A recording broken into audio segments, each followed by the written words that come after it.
What makes him not the quarterback for the Chicago Bears right now? I get y'all got everybody coming out. It's like two of them. I don't think they better than Justin, so they cool. Think of Justin Fields a little more like Cam Newton. Like, he's hard to bring down. He can run quarterback power. They used to do that all the time on third and short. We're only going to gel closer together. We're only going to defend him. We're only going to pump him up. We're only going to put what we have into him because he's our guy. I go on all day about how the Bears wound up losing that game 2-12 to Flacco in the fourth. What's going on? It's 2023.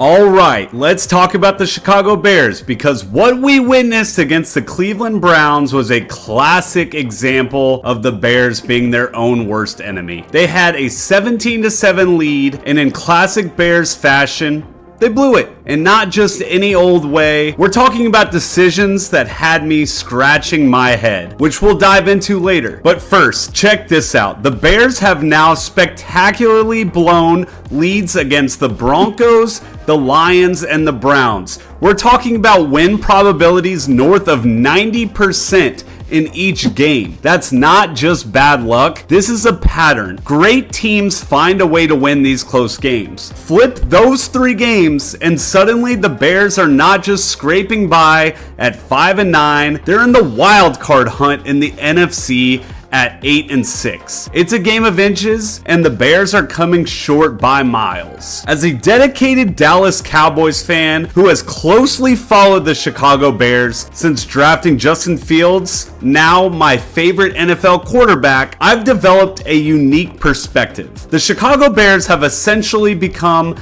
my second favorite NFL team. Unlike the casual NFL fans who rely solely on box scores for their own opinions, I delve deeper into the nuances of player and coaching performances. In his 3rd year, Justin Fields has shown impressive improvement, especially considering the limited offensive weapons at his disposal, DJ Moore being the notable exception. Let's realize that Darnell Mooney was Justin Fields' wide receiver 1 just last year. This offseason is poised to be pivotal for the Chicago Bears, especially with the buzz around USC's quarterback prodigy, Caleb Williams, entering the 2024 NFL Draft. And now holding the number 1 overall pick from the Carolina Panthers, the Bears are at a crossroads. They could either draft Caleb Williams, potentially trading away Justin Fields, or fully committing to Justin Fields as their franchise quarterback. This could mean trading down to draft someone like Ohio State's Marvin Harrison Jr. and focusing on continuing to acquire more talented players. Currently, the team's offensive prowess seems to be largely on Justin Fields and DJ Moore, with the other offensive players feeling somewhat expendable. Digging deeper into the Chicago Bears' frustrating 20-17 loss against the Cleveland Browns, we're seeing a recurring theme of missed opportunities and questionable choices. The Browns are boasting a top 3 defense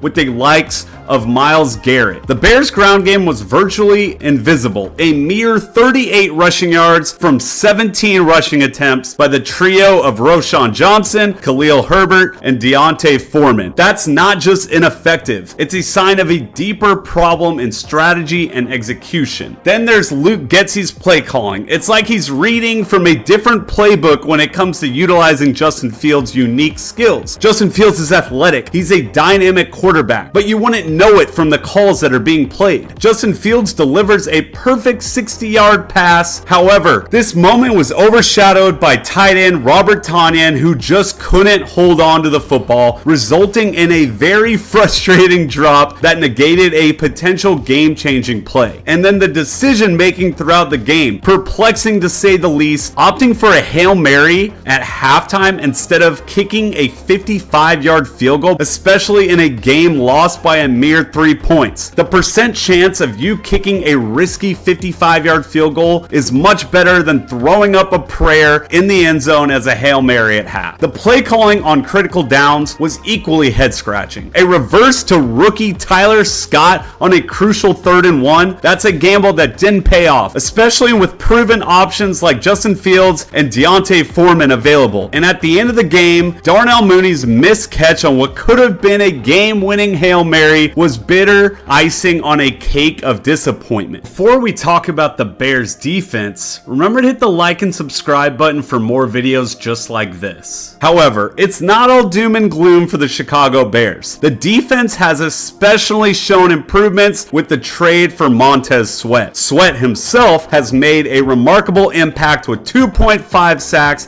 and a forced fumble in the last game. And let's not overlook the defense snagging 3 interceptions against Browns quarterback Joe Flacco. This is kind of the defensive prowess that should be game-changing, a factor that should close games into wins. This game was emblematic of the Bears season as a whole. Flashes of brilliance overshadowed by missteps and miscalculations. But the Bears defense has really stepped up its game. They're looking like a top-tier unit in the NFL, ranking probably somewhere in the upper half since the start of October. Their linebacking core, featuring talents like Tremaine Edmonds, who snagged a pick 6 against the Browns, alongside TJ Edwards and Jack Sanborn. The addition of Montez Sweat for the second rounder has proven to be a valuable move, but not just bringing skill, but bringing kind of a leadership to this team. And cornerback Jalen Johnson is currently Pro Football Focus top corner in the NFL and is expected to see a significant contract this offseason, reflecting his standout performance. And then we got safety Jaquan Brisker with his impressive 17 tackles against the Lion. He's another key contributor. This Bears defense is shaping up impressively, finally rounding out its group with tenacious and formidable play. To me, there's a notable disparity in the dynamics between quarterback Justin Fields and offensive play caller Luke Getsy. My sense is that Getsy might favor a quarterback like Caleb Williams or well positioned for future success,